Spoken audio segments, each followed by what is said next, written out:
দার্জিলিংয়ে ঘুরতে এসে টয় ট্রেন এবং তার সঙ্গে মেলে থাকা ভুতুড়ে হোটেলের অভিজ্ঞতা এবং কাঁচের মতন স্বচ্ছ কাঞ্চনজঙ্ঘার ভিউ অপরূপ দৃশ্য দেখে ছাঙ্গু লেকের বরফের চাদরে ভ্রমণের রোমাঞ্চকর অভিজ্ঞতার কথা শেয়ার করব। তো প্রথমেই আমরা দার্জিলিং ভ্রমণের সবচেয়ে স্মরণীয় মুহূর্তগুলির মধ্যে একটিকে আপনাদের সামনে তুলে ধরলাম, যেটা ছিল টয় ট্রেনে করে প্রথমবার দার্জিলিং থেকে ঘুম স্টেশন পর্যন্ত আমাদের যাত্রা। আমরা এই দার্জিলিং স্টেশন থেকে উঠে বাতাসিয়া লুপ হয়ে চলে যাব ঘুম স্টেশন পর্যন্ত। আমাদের যাত্রাপথ 1 ঘন্টার এবং তার মাঝখানে বাতাসিয়া লুপে 20 মিনিট গাড়িটি দাঁড়াবে।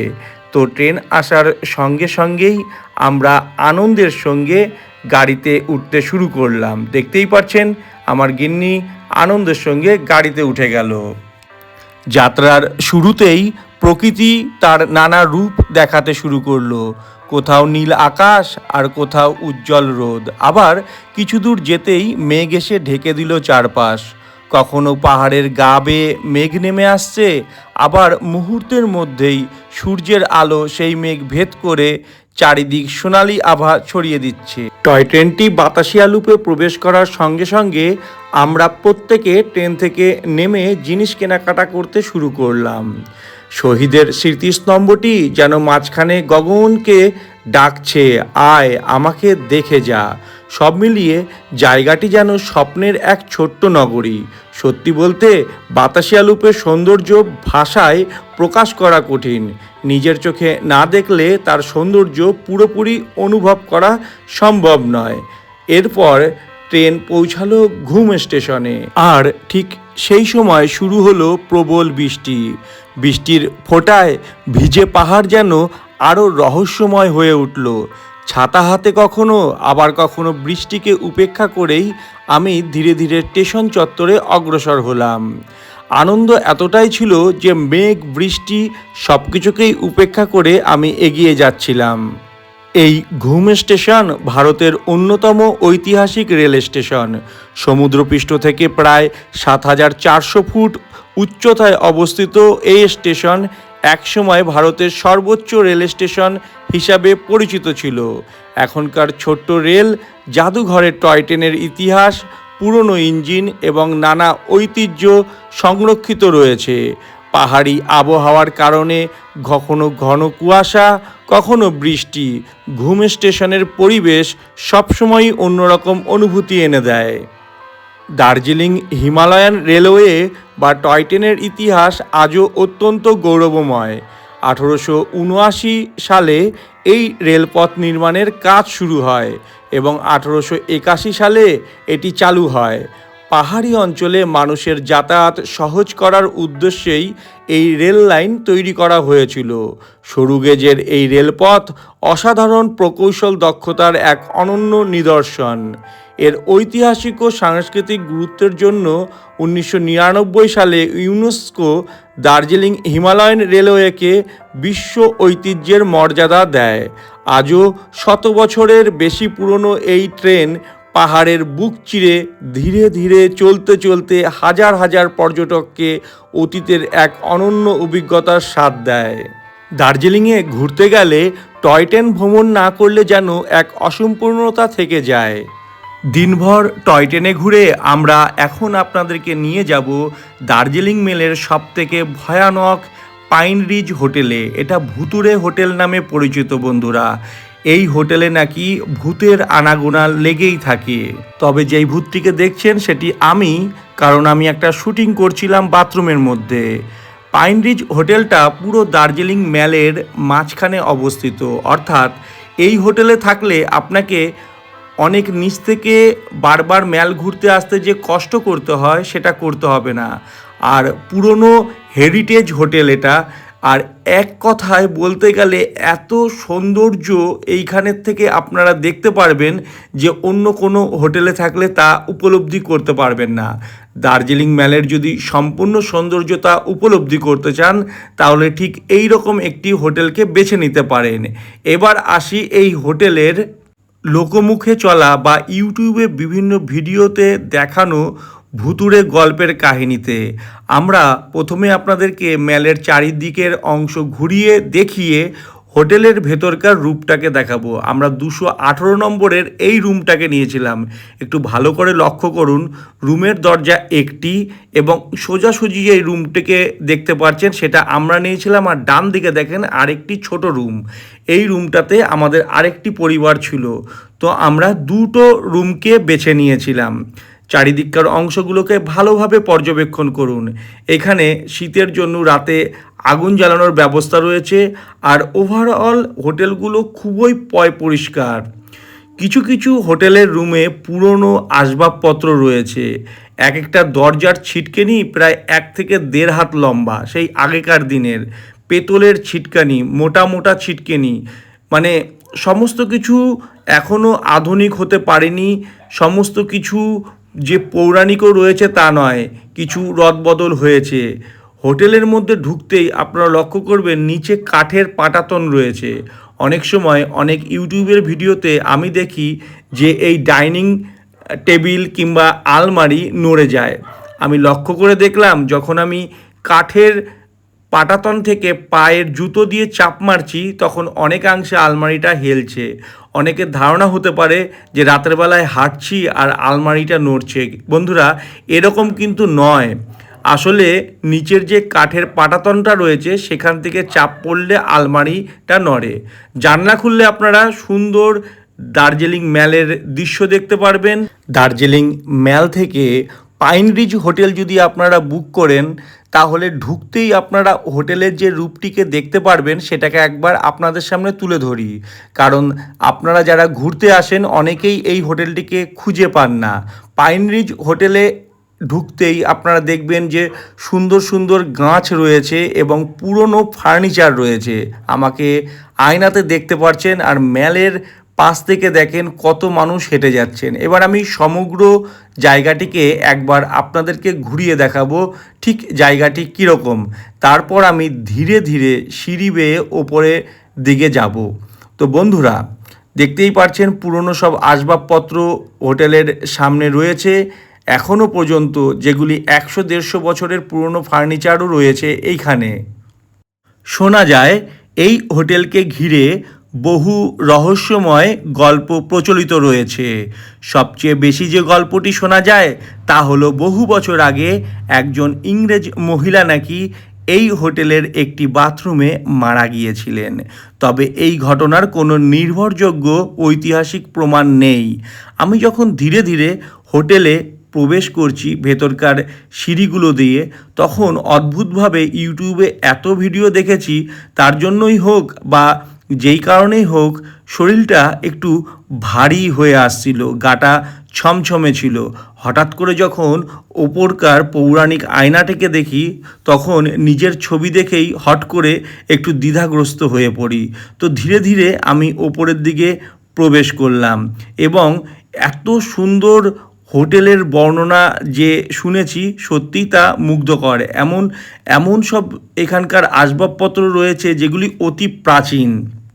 ভেতরে ঢুকতেই চারিদিকের পুরনো দিনের আসবাবপত্র, ভারী কাঠের দরজা, পুরনো কাঠের আলমারি, বড় বড় কাচের আয়না, লম্বা করিডর আর ঘোরানো সিঁড়ি, সব কিছু যেন ইতিহাসের সাক্ষী হয়ে আজও দাঁড়িয়ে আছে।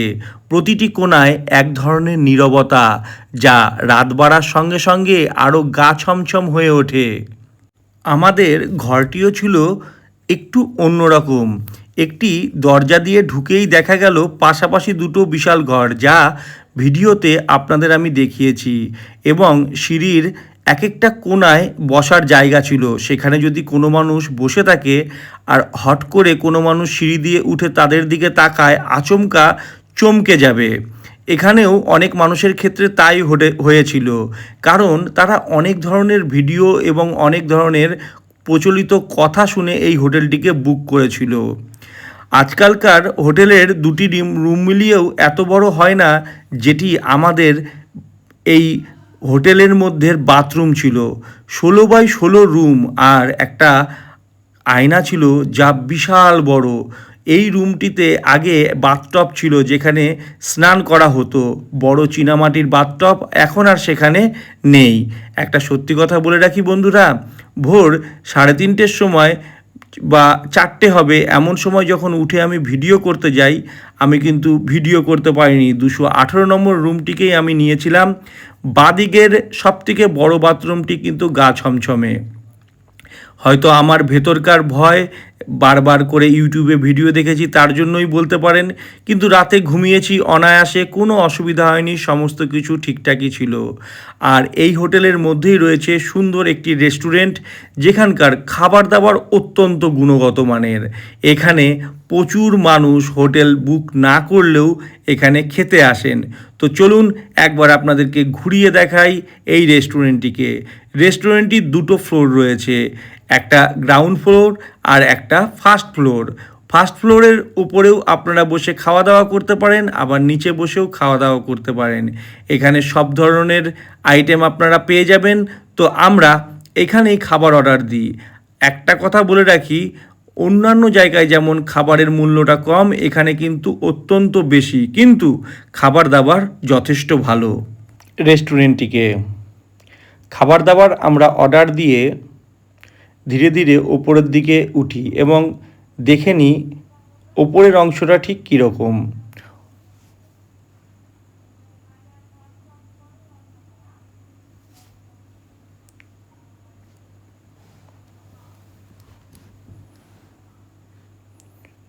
জানালা থেকে দার্জিলিংয়ের অপরূপ দৃশ্য দেখতে খুবই সুন্দর লাগে এখান থেকে।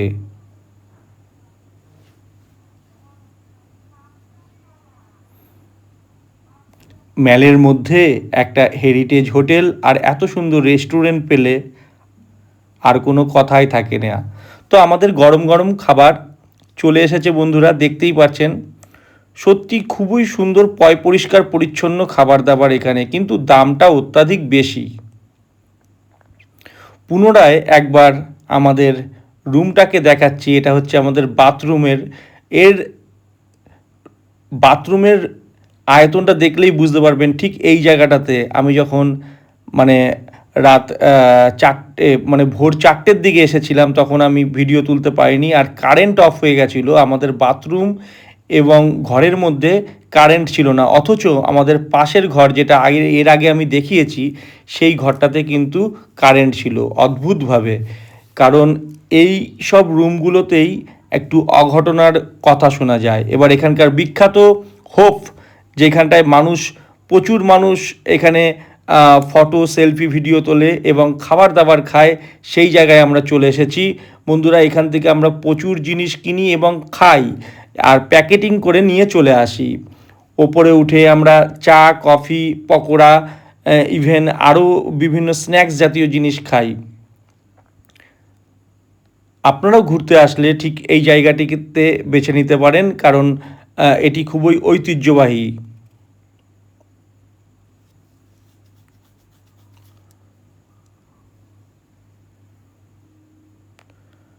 হ্যাঁ, সব কিছু ভালো, তবে দামটাও অনেক নিয়ে নেয় এইখানে আসলে। এরপরে আমরা কাঞ্চনজঙ্ঘার ভিউ দেখছি বন্ধুরা। এটা ছাঙ্গু লেকে যাওয়ার আগে আমার মোবাইলে আমি এই ছবিটা তুলেছি। দুর্দান্ত পরিষ্কার পরিচ্ছন্ন কাচের মতন স্বচ্ছ কাঞ্চনজঙ্ঘা দেখে আমরা সবাই আলপুত হই। এরপর আমরা ছাঙ্গু লেকের দিকে অগ্রসর হই, কিন্তু এত বরফ পড়েছিল যে আমাদের গাড়ি আর যেতে পারেনি। ছাঙ্গু লেকের থেকে 200-300 মিটার আগেই আমাদেরকে নামিয়ে দেওয়া হয়, কারণ গাড়ি আর বরফ কেটে যেতে পারবে না। চারিদিকে প্রচুর বরফ পড়েছিল, আর সেই বরফ নিয়ে আমরা খেলায় মেতে উঠি। আমি দেখাতে পারছি বন্ধুরা চারিদিকে কীরকম ভারে বরফ পড়েছে এখানে। কেউ সেলফি ভিডিও তুলছে, তো কেউ বরফ নিয়ে খেলছে। আমার মেয়ে আর ছেলে তো খুবই আনন্দ করেছে এখানে এসে। বরফের ছোড়াছুড়ি এবং তার মাঝখানেই বয়ে গেছে নদী, যেখান থেকে প্রচুর মানুষ জল নিয়ে ছিটোছিটি খেলছে এবং সেই জলের মধ্যে বরফ ছুঁড়ে মারছে। চারিদিকে অসংখ্য পর্যটক ঠিক এই জায়গাগুলোতেই গাড়িগুলো থামিয়ে পর্যটকদের নামিয়ে দিচ্ছে। বন্ধুরা, আরেকটা কথা বলে রাখি, একটা যে দুর্ঘটনা ঘটেছিল ঠিক এই পুলের নিচেই বরফের উপর নাচানাচি করতে গিয়ে পা ফসকে কয়েকজনের মৃত্যু পর্যন্ত হয়েছিল। তাই ঠিক এই জায়গাটিতে এসে অত দাপাদাপি করা যাবে না। যদি খুব বরফ পড়ে শান্তভাবে দেখুন। এই জায়গাটিকে দেখলে কাশ্মীরের একটা অংশ আপনাদেরকে মনে করিয়ে দেবে। চারিদিকে শুধু বরফ আর বরফ, আর তার মাঝখানে আমরা বরফ নিয়ে খেলা করতে থাকি। এইবার তুষার ঝড়ের মতন যখন আকাশ মেঘলা হয়ে চারিদিকে একটা হাওয়া চলছে, ঠিক সেই সময় আমরা গাড়ি নিয়ে গন্তব্যস্থলের দিকে বেরিয়ে পড়ি। তো বন্ধুরা, আমরা দার্জিলিংয়ের টয় ট্রেন ঘুরলাম।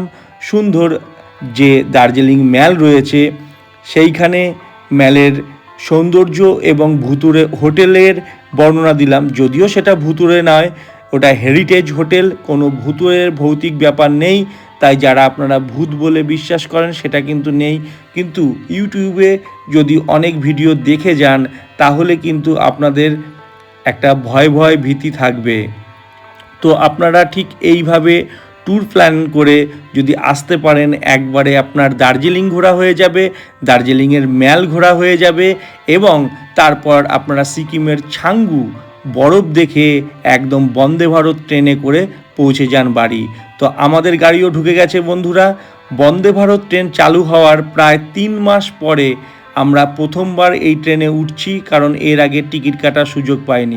বন্দে ভারত ট্রেনের অভিজ্ঞতাটা ছিল সম্পূর্ণ আলাদা। ট্রেনে একদম ঝাঁকুনি নেই, আর এর বালিশের কভার থেকে চাদর সব কিছুই অন্যরকম। ভিডিওটিকে ভালো লাগলে চ্যানেলটিকে সাবস্ক্রাইব করে নেবেন।